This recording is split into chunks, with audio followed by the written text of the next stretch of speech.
হামজা চৌধুরী অসাধারণ এক ম্যাচ খেলেছে। অ্যাজ এ রাইট ব্যাক হিসেবে নামলো, পুরো ম্যাচে তার বল কন্ট্রোল, পাসিং, ডিফেন্সিভ অবদান ছিল চোখে পড়ার মতো।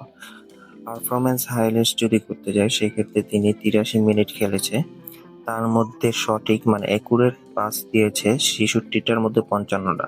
যদি সেটা পার্সেন্টেজ হিসাবে ধরি 83%, এবং বলে টাচ করেছে 86 ৮৬, ফাইনাল থার্ডে পাস করেছে ১২টা, সঠিক লন বল করেছে ৩টার মধ্যে ২টাই, যেটা পার্সেন্টেজ করতে গেলে 67%। সফল ড্রিবল করেছে একটি, এবং একটির মধ্যে একটি 100%। এবং ডিফেন্সিভ অবদান ছিল, ক্রাউন্স ডুয়েল জিতেছে ৫টার মধ্যে ৪টা, 80%। ক্লিয়ারেন্স ২টা, ব্লক করেছে ২টা বল, লাইন থেকে বল ক্লিয়ার করেছে একটা, রিকভারি করেছে ২টা।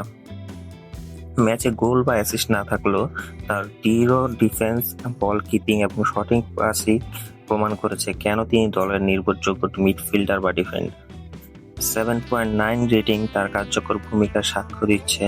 বলা যায় হামজা চৌধুরী ছিলেন মাঠের এক নীরব যোদ্ধা, যিনি আক্রমণভাবে না হলেও দলের গেম কন্ট্রোল এবং ডিফেন্সিভ স্থিতিশীলতার বড় ভূমিকা রেখেছেন।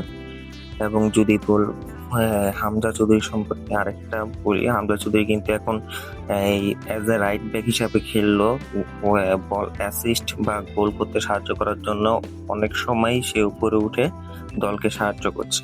তো সেটা নতুন গেম প্ল্যান, নতুন ম্যানেজারের নতুন গেম প্ল্যান বলা যেতে পারে হামজা চৌধুরীকে নিয়ে। এবং হামজা চৌধুরী কিন্তু আজকের ম্যাচটা অ্যাজ এ ক্যাপ্টেন হিসাবে খেলেছে লেস্টার সিটি, সেটা আমাদের জন্য অবশ্যই গর্বের। এবং আমরা আশা করি সামনে যে ম্যাচগুলো আসবে চ্যাম্পিয়নশিপে, হামজা চৌধুরী প্রতিটা ম্যাচে খেলার সুযোগ পাবে, এবং আজকের ম্যাচের মতো পারফরমেন্স প্রতিটা ম্যাচে আমরা পাবো। আসসালামু আলাইকুম, আমি আরাফাত আমিন ছিলাম। সবাই ভালো থাকবেন, সুস্থ থাকবেন, আল্লাহ হাফেজ।